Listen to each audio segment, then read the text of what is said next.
ગુજરાતમાં સ્થાનિક સ્વરાજની ચૂંટણી લઈ હવે રાજકારણ ગરમાઈ રહ્યું છે અને હવે ગોપાલ ઇટાલિયા દ્વારા ભારતીય જનતા પાર્ટી પર વિકાસના બોલ બચ્ચનને લઈ આકરા પ્રહારો કરવામાં આવ્યા છે। શું તે સમગ્ર મામલો, તેના વિશે વિગતે ચર્ચા કરીશું। નમસ્કાર, હું છું પ્રથમ મોદી, આપ જોઈ રહ્યા છો નિર્ભય ન્યૂઝ। ગુજરાતમાં સ્થાનિક સ્વરાજની ચૂંટણી લઈને દિવસે ને દિવસે રાજકારણ ગરમાતું હોય તેવું લાગે છે। આક્ષેપો પ્રતિ આક્ષેપો થઈ રહ્યા છે। તેવામાં હવે ગોપાલ ઇટાલિયા દ્વારા ભારતીય જનતા પાર્ટી પર આકરા પ્રહારો કરી દેવામાં આવ્યા છે અને કહી દેવામાં આવ્યું છે વિકાસના નામે ખાલી બોલ બચન કરતી સરકાર છે, બાકી ખેડૂતો માટે, લોકો માટે આજ સુધી કશું જ કંઈ કર્યું નથી। સૌપ્રથમ સાંભળી લે ગોપાલ ઇટાલિયા વિષયમાં વધુમાં શું કહ્યું છે। રાતના 12 વાગવા આવ્યા છે।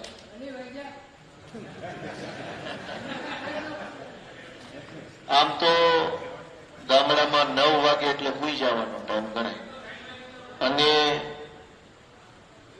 10 વાગે એટલે મોડામાં મોડું 10 વાગે તો લગભગ આખું ગામ ઊંઘી જાય। તમે 12 વાગ્યા સુધી જાગો છો એટલે કે સુવાના ટાઈમે માણસ જાગે છે, એનો અર્થ એમ થયો કે કંઈક નવા જૂની થવાની છે। અડધી રાતે માણસ જાગે નહીં। થોડાક દિવસ પહેલા અહીંયા રામકથાનું આયોજન થયું હતું અને અમારા આગેવાનોએ મને માહિતી મોકલી, આમંત્રણ પાઠવ્યું હતું, પણ વિધાનસભાના કામમાં હું જોડાયેલો હતો એટલે આવી શક્યો નહોતો। એટલે તમારા આમંત્રણ બદલ પણ તમારા બધાનો આભાર। અને આપણા ગામના ખૂબ સારા આગેવાન ધર્મેન્દ્રભાઈ ગોહિલ એ આપણી વચ્ચે રહ્યા નથી એટલે એની આપણને બહુ મોટી ખોટ પડી છે। હું એના શ્રદ્ધાંજલિ પાઠવું છું એમને મારી અને દુઃખ વ્યક્ત કરું છું। અને આ ચૂંટણીમાં આમ આદમી પાર્ટી જ કેમ મત દેવાનો હોય તો કેમ આમ આદમી પાર્ટીને દેવાનો છે આ તાલુકામાં, જિલ્લામાં? એના બે મોટા કારણ છે। મુદ્દા તો અસંખ્ય છે, જથ્થાબંધ મુદ્દાઓ છે। રોડ ને પાણી, ગટર ને શિક્ષણ ને વીજળી, પોલીસ ને દારૂ, ખેતી, મજૂરી, હિરાન, હજારો મુદ્દાઓ છે। પણ એ બે મુદ્દાઓ કઈ સરકાર બદલાશે, એ બધા મુદ્દા કઈ સરકાર બદલાશે બધું રામ રાજ્ય થઈ જશે? નહીં। માત્ર સરકારો બદલવાથી મુદ્દાઓનું સમાધાન આવી જાય તો દેશમાં ઘણી સરકારો બદલાણી, આપણે તો તોય નાન્ય જ છીએ। માત્ર સરકારો બદલાઈ જાય અને મુદ્દાનું સમાધાન થઈ જાય તો દેશમાં કેટલી સરકારો બદલાણી, બીજા રાજ્યોમાં કેટલી બદલાણી। ખાલી સરકાર બદલાઈ જાય એનાથી કઈ લોકોનું ભલું ન થાય, પણ ભલું કેવી રીતે થાય? સારો માણસ રાજનીતિમાં આવે, યોગ્ય માણસ રાજનીતિમાં આવે અને ઈ માણસ ઠેકાણે પોગે તો લોકોના જીવનમાં બદલાવ આવે, સમાજમાં ફેરફાર થાય। હવે ભાજપમાં જેટલા ગુંડા હોય કોંગ્રેસમાં છૂટાઈ જાય, કોંગ્રેસની સરકાર આવી જાય તો ઉપરથી એમ લાગે કે સરકાર બદલાઈ ગઈ, અંદર બધા ઈ નહીં હોય। થાય કે ન થાય આવું? અને આ જિલ્લા તાલુકા પંચાયતની ચૂંટણીઓમાં શું હોય? ગઈ ટર્મમાં ભાજપમાં જ ઉભા, આ વખતે આંકોર થી ઉભા રહે, દર વખતે ઓલકોર ઉભા, આ વખતે આંકોર ઉભા રહે, આપણને તો પરિવર્તન। એટલે માત્ર સરકાર બદલાઈ જશે તો બધા જ પ્રશ્નોનું નિરાકરણ આવી જશે એવું ક્યાંય હોય નહીં। અને એટલે હું કહું છું કે બે જ મુદ્દા છે અમને મત આપવાના, ત્રીજો વાત જ નથી। બે જ મુદ્દા માત્ર, જો તમને એમ લાગે કે આ બે વાત વ્યાજબી છે તો મત દેવાનો છે, ત્રીજી લાંબી વાત જ ક્યાં છે? પહેલી વાત કે આજ રાજનીતિમાં કેવા પ્રકારના માણસો છે। હવે આથક ગામમાં ભાજપના નેતા કોણ છે હું જોઈએ ઓળખતો નથી, મને એનું નામ આવડતું નથી। અડકે પડકેના બધા ગામમાં કોણ ભાજપના મેન નેતા છે મને ખરેખર ખબર નથી, હું ઓળખતોય નથી। હામાં મળે તો હું ન ઓળખું, કેમ કે હું અહીંનો છું નહીં। પણ મને એ ભરોસો છે ગળાની ઉપર સુધી કે જે સૌથી ઉતારમાં ઉતાર માણસ હશે, બોગસમાં બોગસ માનસિકતા હશે, દરેક સરકારી યોજનામાં ખાઈ જતો હશે, ગામને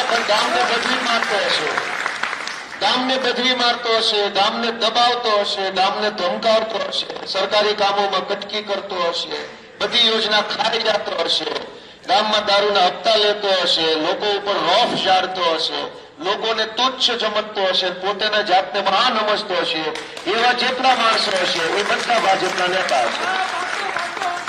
હું જોઈએ એ ઓળખતો નથી, પણ મેં હવામાં ગોળો માર્યો, એ ગોળો રાઈટ જગ્યાએ જ વાગે. તો સૌથી પહેલો પ્રશ્ન કે પ્રશ્ન એ નથી કે રોડ તૂટલા છે, પ્રશ્ન એ નથી કે પીવાનું પાણી નથી આવતું, પ્રશ્ન એ નથી કે ખેતીમાં અત્યારે નફો નથી, પ્રશ્ન એ નથી કે 3 પેઢીથી મજૂરી કરે છે માણસ ઉપર નથી આવતો, પ્રશ્ન એ નથી કે શિક્ષણ નથી, પ્રશ્ન એ નથી કે દવાખાનામાં ડોક્ટર નથી, પ્રશ્ન એ નથી કે ડેપોમાં બસ નથી, પ્રશ્ન એ નથી કે સરકારી માણસો પૈસા ખાય છે. પ્રશ્ન એ છે કે આટલા પ્રશ્નો છે તો એક માયનો લાલ હારો નેતા નથી, એક નેતા નથી હારો કે જે આપણા પ્રશ્નો ઉઠાવે અને લઈ જાય ગાંધીનગર કોથળો ભરી અને વળતી ટપાલ લઈને આવે કે 2 કિલો પ્રશ્ન લઈને ગયો તો એમાં 700 ગ્રામ પ્રશ્નો નિરાકરણ આવ્યું. કોક તો હોવો જોઈએ કે આપણી વાત લઈને જાય. સૌથી મોટો પ્રશ્ન એ છે કે બધા જ સમાજની અંદર જે સૌથી ખરાબમાં ખરાબ માણસોની બધા અત્યારે નેતા બની ગયા છે. હવે તમે કોની પાસે આશા રાખશો? કોણ તમારી વાત સાંભળશે? કોણ તમારું ભલું કરશે? કોણ તમારો પ્રશ્ન સરકારમાં લઈ જશે? અને સરકાર એ ક્યાં હારા માણસની બનેલી છે? આ નાના ગુંડા હોય, ઉપર એકથી મોટા હોય. તમે કોની વાતે બેઠા છો? તમે કયા નેતાની વાતે બેઠા છો કે આ નેતા આવશે ને અમારો ઉદ્ધાર કરશે? અને દરેક નેતાની કહાની શું છે કે હું જીવું ત્યાં સુધી હું નેતા, હું મરું તો મારા છોકરા નેતા, એ મરે તો એના છોકરા નેતા, એ મરે તમારો આમાં વારો જ ક્યાં? આખા ગુજરાતમાં ભાજપમાં અને કોંગ્રેસમાં આ ધંધો હાલે છે. એટલે પહેલો મુદ્દો એ છે કે કોઈ હારો નેતા જ્યાં સુધી રાજનીતિમાં નહીં આવે ત્યાં સુધી સમાજની, આ વિસ્તારની, ગુજરાતની એક એક માણસની હાલત ક્યારેય બદલાવાની નથી. એટલે ચૂંટણીમાં મત આપવો તો એમ વિચારીને આપવો કે હારો માણસ લાવવો છે. બહુ મોટી મોટી વાતો કરી જાય ને મત ન દેવો, હું કરું તો રોડ બનાવી દઈશ ને ખાડા બોલી દઈશ ને કાંઈ કરવાનું નથી ભાઈ, તો હારો માણસ છો ને એ કે પેલા માણસ હારો ન હોય તો કામ હારું ક્યાંથી કરશે? એટલે પહેલો મુદ્દો એ છે કે તમારું મન એમ કે રાજનીતિમાં અમારે સારા માણસોને લાવવા છે, જવાબદાર માણસો, સમજદાર માણસો, સમાજમાં આબરૂદાર હોય એવા માણસો. જે દિવસે એવા માણસો રાજનીતિમાં આવશે ને તેથી સમાજના 50% પ્રશ્નો આપમેળે ઓછા થઈ જાય, ખાલી હારો માણ આવી જવાથી. કેમ કે જિલ્લામાં હારો એસપી આવે તો એને ઘણું સારું થઈ જતું. નહીતર સરકાર એની, ધારાસભ્ય એનો, એક એસપી કઠોળ કાળજાનો આવી જાય તો જિલ્લામાં બધાને મજા આવવા મળે, ગુંડા બહાર વૈયા જાય, હારા માણા શાંતિ જીવે. થાય છે કે નથી થતું? થાય છે કે નહીં? એક સારો પીએસઆઈ આવી જાય તોય ઘણી વાર બહુ સારું થતા આપણે જોયું છે કે નથી જોયું? તો એક સારો માણસ આવે તો કેટલું સારું થાય એનો દાખલો આપણા બધાની નજર સામે જ છે. હાઈસ્કૂલમાં એક પ્રિન્સિપાલ હારો આવી જાય તો શાળા શાનદાર બનાવી દે. અમુક શાળામાં શિક્ષકો બહુ સારા હોય તો એ શાળા એટલી મસ્ત હોય, ઝાડવા હોય, રંગરોગાન કરેલું હોય, બધું સાફ સફાઈ હોય, નિયમિતતા હોય. હું કામ કે શાળામાં એક સારો શિક્ષક આવી જાય તો શાળા શાનદાર બની જાય. એક સારો પીએસઆઈ આવે તો તાલુકો આખો શાંતિથી રહેતો થઈ જાય. તો એક પીએસઆઈ આવવાથી એક તાલુકો સુખી થઈ શકતો હોય તો એક સારો માણસ ગૃહમંત્રી બની જાય શું ન થતું હોય? આપણે એમ નથી કહેવાનું કે અમને આ કામ કરી દો, ઓલું કામ કરી દો, આ કામ કરી દો. આપણે એમ કહેવાનું હારો માણસ લઈ આવો, બધા કામ કરશે કેમ કે માણસ હારો છે. તો તમારે અમને એટલે મત આપવાનો છે કે અમે રાજનીતિમાં સારા માણસોને આવવાની જગ્યા બનાવી છે. અમારા ચૈતરભાઈ વસાવાનું નામ તો બધા સાંભળ્યું જશે ને? કેવી મજા આવે છે એનું કામ જોઈ. માણસ તો પહેલાય સારો હતો ભાઈ ચૈતર વસાવા, હોશિયાર હતો, યુવાન હતો, પણ નો ભાજપના ધ્યાનમાં આવ્યો, નો કોંગ્રેસના ધ્યાનમાં આવ્યો. ધ્યાનમાં આવ્યો અરવિંદ કેજરીવાલના, આ છોકરો હાલે લઈ આવો. અરવિંદ કેજરીવાલે બારી ખોલી ચૈતરભાઈ અંદર લીધા, ધારાસભ્ય બનાવીને ગુજરાતની જનતાને હોતા જ લે, એક હારો આગેવાન તમને હોતો એમ. તમે મને કહો ચૈતરભાઈ આગળ આવ્યા તો ગુજરાતની જનતાને કઈક ફાયદો કરો જ નહીં. લોકો માટે લડે છે, અવાજ ઉઠાવે છે, બોલે છે, વેચાતા નથી, ડરતા નથી, જેલમાં જાય તો પાછા પડતા નથી. એથી સારો માણસ કેવો હોય? એક સારો આગેવાન આપવાનું કામ અરવિંદ કેજરીવાલે કર્યું. પ્રવીણ રામ અમારા સંઘર્ષ કર્યા કરે છે, એનું કદાચ નામ સાંભળ્યું હોય તો. કોણ લઈ આવ્યું રાજનીતિમાં એને? અરવિંદ કેજરીવાલ લઈ આવ્યા. આમ આદમી પાર્ટીમાં લઈ આવ્યા, હોદ્દો આપ્યો, ટિકિટ આપી, માઇક આપ્યું, મંચ આપ્યું, લડવા માટેની તક આપી અને જ્યાં જરૂર પડે ત્યાં માર્ગદર્શન આપીને ગુજરાતને ખારો નેતા આપવાનું કામ કર્યું. અમારી જેવા માણસને કોણ લઈ આવ્યું જાહેર જીવનમાં? હું હીરા ગણતો હતો કુમુદવાડીમાં, ભાવનગરમાં જ હીરા ઘસતો હતો.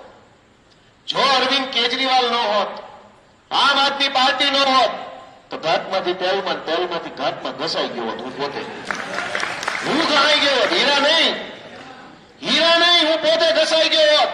જિંદગી ઘસાઈ જાય, પેઢીઓ ઘસાઈ જાય, પણ જીવનમાં બદલાવ નથી આવતો. બદલાવ કોણ લઈ આવે? રાજનીતિમાં રહેલો સારો માણસ બદલાવ લઈને આવે. અને સારો માણસ ગોત્યો. કેજરીવાલે કીધું કે ભાઈ છોકરા આ ધંધો થોડો કરાય, વયા રાજનીતિમાં તારી જેવા માણસ તો કઈક સારો નેતા બને, સારા લાગે. અમને લાવ્યા, અમને શીખવાડ્યું, અમને ઘડ્યા, અમને તૈયાર કર્યા, અમને માર્ગદર્શન આપ્યું, બધું શીખવાડ્યું અને ધારાસભ્ય બને ગુજરાતને હોતા લો આ ગોપાલ ઇટાલિયો તમને આપ્યું. તમે મને એમ કહો કે કેજરીવાલ સાહેબે મને ધારાસભ્ય બનાવીને ગુજરાતને હોપ્યો, એમાં ગુજરાતની જનતાનો ફાયદો થયો કે નુકસાન? તો હજુ સારા નેતા આવવા જોઈએ કે ન આવવા જોઈએ? કે જે લોકો માટે લડે, સાચા મુદ્દાની વાત કરે, સાચા મુદ્દા પર લડે, લોકોને સાથ આપે, એવા નેતાઓ હોવા જોઈએ કે ન હોવા જોઈએ? ક્યાંથી આવશે? કોણ લાવશે? ભાજપ વાળા તો કઈ રસ્તો કરે એમ છે નહીં. કોંગ્રેસમાં એને જ કઈ એની તો વાત જ કઈ કરી, હારા ડાયરાની વાત ન કરે. એટલે બધા મોભાદાર માણસો બેઠા કોંગ્રેસની વાત કરી તો કેમ કે ગાંડો લાગે છે. અમારા ગામમાં એ વાતો કરે. પણ ભાજપ કોંગ્રેસ પાર્ટી ક્યારેય સારા માણસને નેતા બનવાની તક નહીં આપે. મને નેતા બનવાની તક ન મળી હોત તો નુકસાન મારું થાત કે આખા ગુજરાતના હજારો લોકોનું થાત? તો લોકોનું થાય. એક સારો નેતા તમને ન મળે તો પહેલો અમારો મુદ્દો એ છે કે તમે અમારી પાર્ટીને મત આપશો તો આજ કેજરીવાલે એક નાની એવી બારી ખોલી છે, તમે મત આપતા રહો તો ગાંધીનગરનો ગેટ ખુલી જાય સારા માણસો માટે. આજ તો બારી ખુલી છે, થોડાક છોકરા આવી કે રાજનીતિ. અને જ્યાં સુધી સારો માણસ નહીં આવે ત્યાં સુધી ખરેખર કોઈ પરિણામ નહીં આવે. સરકારો ગમે એટલી બદલી લો, આપણે બધાએ એ સમજવું પડશે કે આપણા મતથી કેવો માણસ ચૂંટણી જીતે છે. આ તાલુકા જિલ્લા પંચાયતની ચૂંટણીઓમાં જુઓ, અહીંના કોઈ નેતા હું નથી ઓળખતો. હું સુરતના નેતાઓને ઓળખું છું, જુનાગઢના નેતાઓને ઓળખું કેમ કે હું ત્યાં ધારાસભ્ય છું, અને હું અમારા ઉમરાળાના નેતાને ઓળખું કેમ કે ત્યાં હું મોટો થયો છું. અહીં ઉમરાળા વલભીપુરથી આગળ હું આટલી જગ્યાએ કોણ નેતા છે એ મને બધી ખબર છે. પણ નેતા જુઓ તમે, 30-40 વર્ષથી એકના એક નેતા તાલુકા પંચાયતમાં ઈનાઈ, જિલ્લા પંચાયતમાં ઈનાઈ, નગરપાલિકામાં ઈનાઈ, વિધાનસભામાં ઈનાઈ, લોકસભામાં ઈનાઈ. બે પેઢીઓ બદલાઈ ગઈ, નેતા નો બદલાનો. અને બદલાવનો ફાયદો આપણે ક્યાં નથી લીધો? પેન્ટમાં નવી સ્ટાઇલ આવે તો આપણે બધા લઈ જ લઈએ છીએ કે નવું આવે છે. નવો મોબાઈલ આવે તો લઈ લઈએ, નવો પંખો આવે તો લઈ લઈએ, મોબાઈલ નું કવર નવું આવે તો લઈ લઈએ, ઘડિયાળ નવી આવે તો લઈ લઈએ. જમવામાં કઈક મેનુ નવું આવે તો આવતા વર્ષે લગ્નમાં મેનુ નાખી દે, આ વખતે લાડવાની હોલી મીઠાઈ નાખો. જેટલું નવું આવ્યું એ આપણે સ્વીકાર્યું છે, અને આપણે એમાં કોઈ નુકસાનમાં નથી ગયા. નવામાં હંમેશા આપણને ફાયદો થયો છે, મજા આવી છે, સારું થયું છે. તો નેતા નવો કેમ નહીં? નેતા નવો કેમ નહીં? એકનો એક નેતા ઢહરે જાય છે, મારા ખભે સડાવીને વાંકા વળી ગયા પણ હેઠો નથી ઉતારતા. આખા ગુજરાતની વાત છે. આ મારે કઈ તમે છે અવસ્થા પડી. આખા ગુજરાતમાં આ પરિસ્થિતિ છે કે કે તમે જેને ખંભે બેહાડ્યો એને વાંકા વાળી દીધા, દાઢીઓ ઘૂંટણે અડી ગઈ છે, હેઠો ઉતારો બાપા, થોડાક સીધા થાવ, થોડાક જાગો અને તમારા છોકરાને નેતા બનાવો ને. મારો બીજો મુદ્દો છે, એક તો રાજનીતિમાં હારા માણસ નથી, પહેલો મુદ્દો. અમે હારા માણસો લાવવા માંગીએ છીએ ને એટલે તમારે અમને મત દેવાનો છે. રોડ, ગટર, રસ્તા, પાણી તો લાંબી વાતો છે, એ નથી બોલવું. એક જ મતદાન કાર્યક્રમ કે રાજનીતિમાં ભણેલા ગણેલા યુવાન વ્યક્તિઓને લાવવા માંગતા હોય તો અમારી પાર્ટી મત આપો, અમે લઈ આવશું આખા ગુજરાતમાં ગોતી ગોતી જેટલા હારા છે ને એને. અને અમે લઈ આવ્યા બ્રિજરાજ સોલંકીને. યુવાન છે, ભણેલ છે, હોશિયાર છે, બાહોશ માણસ છે, લડે છે. આમ આદમી પાર્ટી ન હોત તો ક્યાં હોત? તો ભાજપ વાળા ઝંડો આપ્યો હોય ઊંધું ગાલીને મોટો દોડવા, ભારત માતા કી જય, ભારત માતા કી જય, જોરથી બોલો, ભારત માતા કી જય, કરતા બાકી જિંદગી તમે વિજય કરતા રહો, પૈસા આવે ઓલી બાજુ.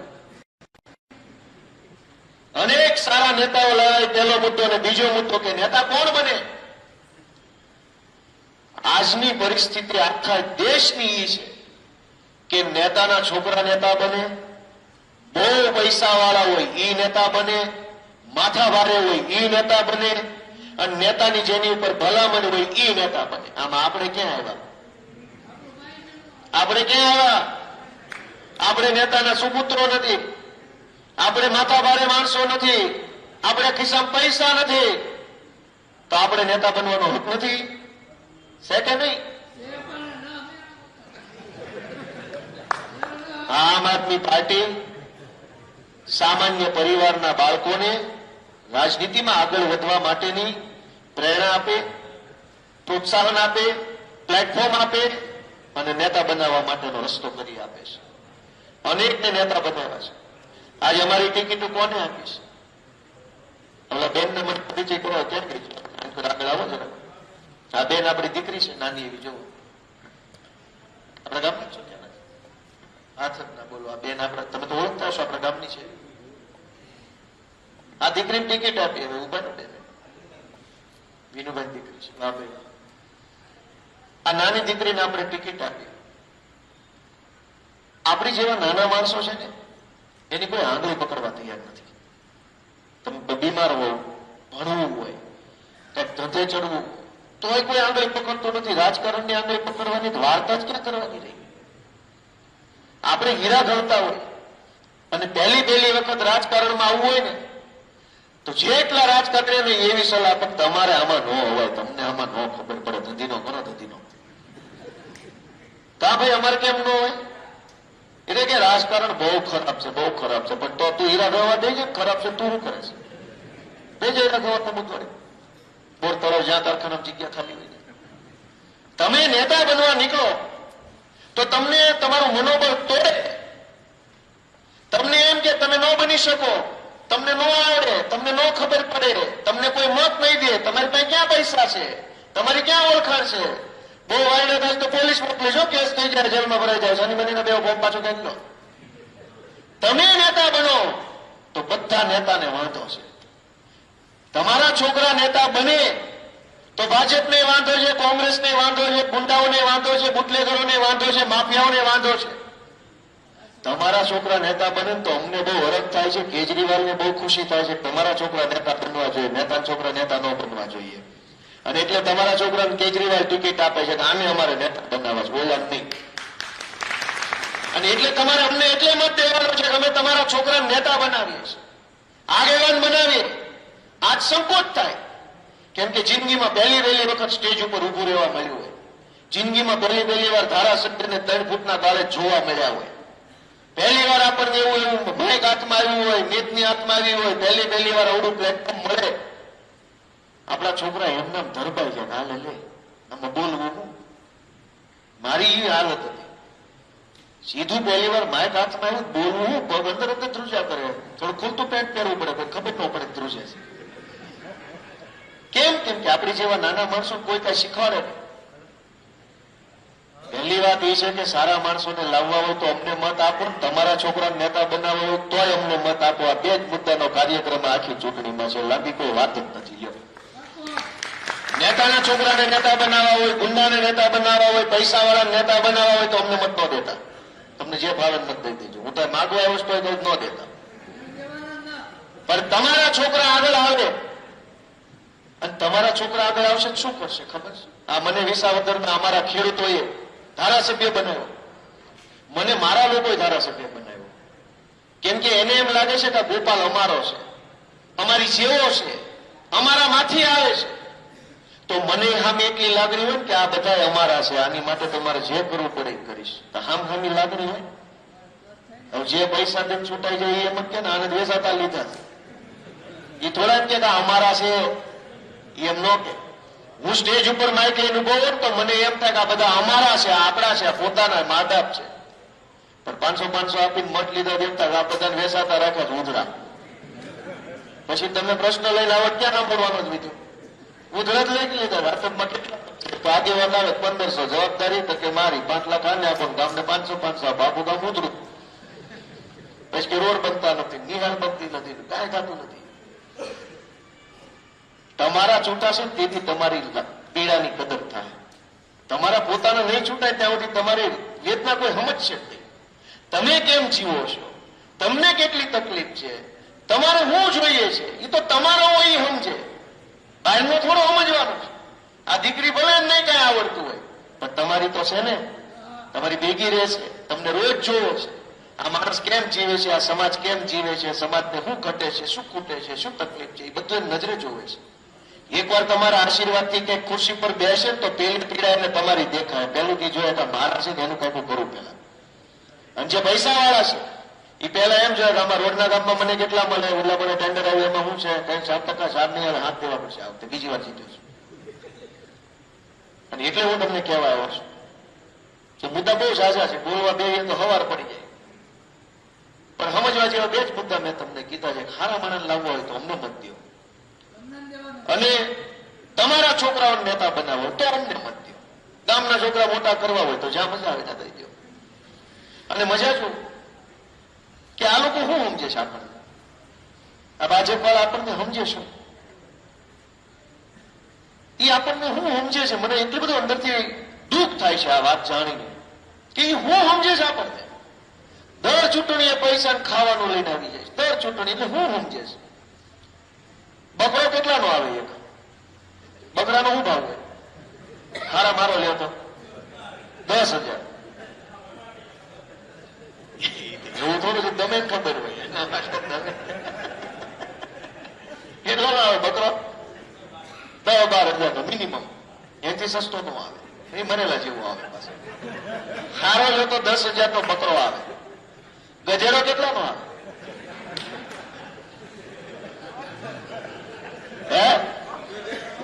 ગધેડો કેટલાનો આવે? 18,000. બકરો આવે 10,000, ગધેડો આવે 12-15,000 નો, અને માણા આવે 500 રૂપિયા. ગધેડા કરતા માણસ સસ્તો. એટલે ભાજપ આપણને શું સમજે છે? ગધેડો સમજે છે, ગધેડા કરતા ગયેલો સમજે છે. ગધેડો સમજતા હોત તો 12,000 આપે. 500 રૂપિયા મત લઈ જાય એટલે ગધેડો નથી સમજતા આપણને.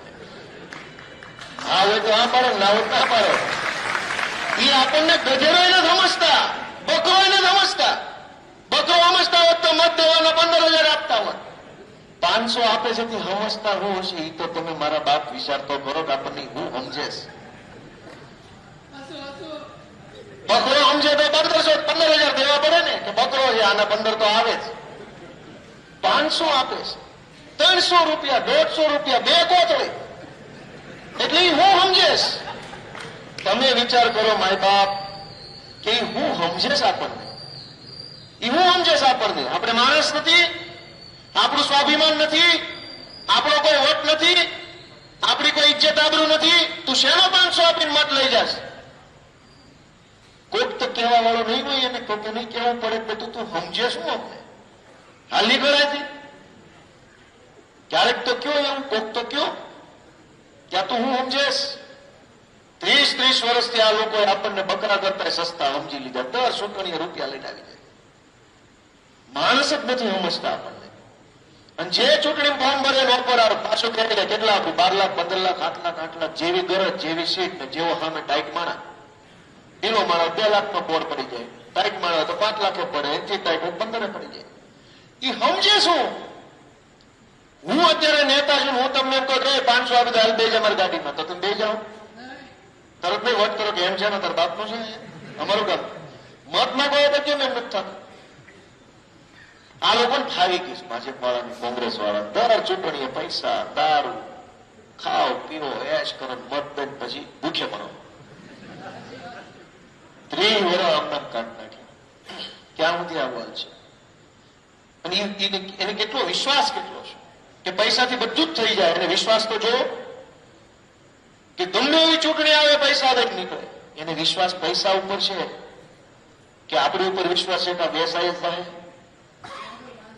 પણ તમને વિસાવદર વાળું મંત્ર કહેતો જાઓ કે અમારા વિસાવદરમાં શું થયું? બધા ભાજપ વાળા આવ્યા, પૈસા લેતા આવ્યા, પોલીસ લેતા આવ્યા, ગુંડા લેતા આવ્યા, માફિયા લેતા આવ્યા, સમાજના આગેવાન લેતા આવ્યા, શરમાવા વાળા, મારું જોજો એવા કરવા વાળા. પબ્લિકને બહુ હોશિયાર. એને બધી જ વકલના માણસો ઉતાર્યા. અને ચૂંટણીમાં જ્ઞાતિ આધારે પ્રચાર થાય તેમાં કઈ નવાઈ નથી. એ તો થાય છે, વર્ષોથી આવે. હવની જ્ઞાતિના નેતા હવની જ્ઞાતિમાં જેમ કે ભાઈ અમને મત દેજો, આમ છે તેમ છે, તમારી જ્ઞાતિમાં છે વગેરે. વિસાવદર બેસાણની ચૂંટણીમાં પહેલી વાર અટકવાઈઝ નેતા આવ્યો મત માંગવા. કડબીના ઘરે કડબી નેતા જાય એમ નહીં. ઇટાલિયા હોય તો એના ઘરે ઇટાલિયા ભાજપ વાળો જાય, મકવાણા હોય તો એના ઘરે મકવાણા ભાજપ વાળો જાય, ગોહિલ હોય તો એના ઘરે ગોહિલ ભાજપ વાળો જાય. એવી રીતે મત માંગતા કે તમે ગોહિલ અમે ગોહિલ લઈ દો મત. ગામ કેટલું હોશિયાર કે એને નક્કી કર્યું જે આવે એને ચા પાણી પાવાના, તમારો જ માહોલ છે એમ કઈ રવાના કરી દેવાના, ગોપાલભાઈ મત દઈ દેવાના. ના પાડો સારા લોક કરે, તમને નથી દેવા એમ કે લોક કરે, દમ દાટી કરે, દાંત ધમકી કરે, કોકના ફોન કરાવડાવે, શર્મ આવે, તમને જ દેવાના છે. ખોખારો ખાને એવું તાકાત થી કહેવાનું કે ઉપર સુધી રિપોર્ટ મોકલી દે, આ તો પેક છે આ બાજુ હા કહેવાનું. એ બાજુ એવા તાકાત થી પેક છે એમ કહેવાનું. માણસ એમ ખોટામાં આવી જાવ છે કે અહીંયા તો કઈ કરવા પૂરું. ગામના ગામ લોકો આવી રીતે ટેક્સ છે બોલાય ખોટામાં પૈસા વાપરી ગયા. ગામે લે તો મજા કરી લીધી, દીધો હાવડા. આખામાં એવું છે, ખાઓ પીઓ એશ કરવાની કે દઈ તો હાવડા. કે દુના 30 વર્ષથી સોટ્યા છે, દર ચૂંટણીએ તપેલું લઈને આવી જાય, તાવડો લઈને ખાઈ લઈને મત દઈ દે. એમ થોડું બાપા પેઢીઓ હાલે થાય. અમારે હારો માણસ જોઈશ બચ્યા નહીં. હારો માણસ હશે તો બધું સારું થાય. તમને બધાને એટલી જ વિનંતી. જો કે આમાં કરીએ તમે 12 વાગ્યા સુધી બેઠા છો એટલે કઈ કહેવા પણ હોય નહીં. આમાં 12 વાગ્યા સુધી બેઠા છો એમાં બધું સર્ટિફિકેટ આવી ગયું કે શું કરવાના છો. કારીગરીઓ ત્યાં શું કરે બેઠા છો એટલે. અને આટલા મત ન હોય, આટલા ગુણા પાસ કરવા પડે એટલા હશે તો તમે બેઠા. એટલે હું હોતું ને એક જણો 5-5 10 જણા મત ન ખાવાનો. ભરતભાઈ જેવા આગેવાન આપણા કેટલા મજબૂત માણસ છે. એને મેં વાત કરી, મેં કીધું તો હજાર માણસ છે ભાઈ, મજા આવે એવા છે. એટલે છેલ્લી વાત મારી કેવી છે કે આ ચૂંટણીમાં ભાજપ પાર્ટી એવું ઈચ્છે છે કે આમ આદમી પાર્ટી ટકવી જ ન જોઈએ, વધવી જ ન જોઈએ, ગુજરાતમાંથી ભૂકો થઈ જવી જોઈએ. અને અમે એમ ઈચ્છીએ છીએ ભાજપ નો રહેવું જોઈએ, એ ભૂકો થઈ જવી જોઈએ. હા મામું બેન એવું ઈચ્છે છે. એ હું ઈચ્છે છે એમાં બહુ કઈ વાંધો નથી. એ તો સરકારમાં છે અમને પાડી દેવાનું કે એ કઈ બહુ નવાઈ નથી ભાઈ. શક્તિશાળી માણસ હોય એ નાના માણસ પાડી દે એ તો ઠીક છે. હવે અમે કેવા પઠણ કાળજાના ભાઈ 30 વર્ષ જૂની સરકારનો ભૂગો કરી નાખવાનું કાળજા લઈને ફરીએ છીએ, પાડી દેવાના. એ અમને 4 શબ્દો કહી જાય એમાં કઈ મહાનતા જ નથી. ઉપર સરકાર એની, આયા સરકાર એની, હેઠે સરકાર એની, ચારે બાજુ એની સરકાર છે તો અમે બંદા બિંદા સામે ઉભા છે, તાળી નાખી પાડી નાખી. અમે કેવા છીએ તો અમે કેવા છીએ એની સરકાર ઉભી છે. મંત્રી, સંત્રી, એસપી, ક્રાઇમ બ્રાન્ચ, મામલતદાર, કલેક્ટર, બુટલેગર, ગુંડા, માફિયા, ઓહો ફોજ એની ઉભી છે. એની સામે અમે ખુલ્લા ઉભા છે. આવી જ્યાં ભટકારી દેવાનો થઈશ મોર. પણ આ બધું હું કામ અમે બોલીશ? આ તમારા ખીલે કૂદકા મારીએ છો પાછા. ખીલો ઉકળી ન જાય. બહુ કૂદકા મારીએ છીએ પણ અમારો ખીલો જનતા છે કે જનતા ટેકો આપે, જનતા શક્તિ આપે, જનતા આશીર્વાદ આપે તો લોકોનું કામ કરી શકાય. એટલે તમારા બધાના આશીર્વાદ માત્ર આથપમાં નહીં, તમારી જ્યાં જ્યાં સુધી ગુજરાતમાં ઓળખાણ હોય ત્યાં સુધી ફોન કરીને કહેજો કે ભાઈ ગોપાલભાઈ અમારા ગામમાં આવવાની વાત મને વ્યાજબી લાગી છે, માટે તમે એક મત અમારા વતી આમ આદમી પાર્ટીને આપજો. કેમ કે મારી ચૂંટણીમાં આખા ગુજરાતના લોકો જેણે મને જિંદગીમાં જોયો નહોતો, જે મને કોઈ દિવસ મળ્યા નહોતા, તમામ જ્ઞાતિના લોકો સ્વયંભૂ વિસાવદર ભેસાણમાં ફોન કરતા હતા કે ભાઈ ગોપાલને લાવજો પ્લીઝ, મારું રાન રાખતા ગોપાલને લાવજો. બધી જ્ઞાતિ, હું જેને ન ઓળખતો, જે મને ન ઓળખતા, એને મારા માટે ભલામણના ફોન વિસાવદરમાં કર્યા ને તેથી હું આખી ભાજપ સરકારની સામે 17,500 મતથી વટથી જીતી.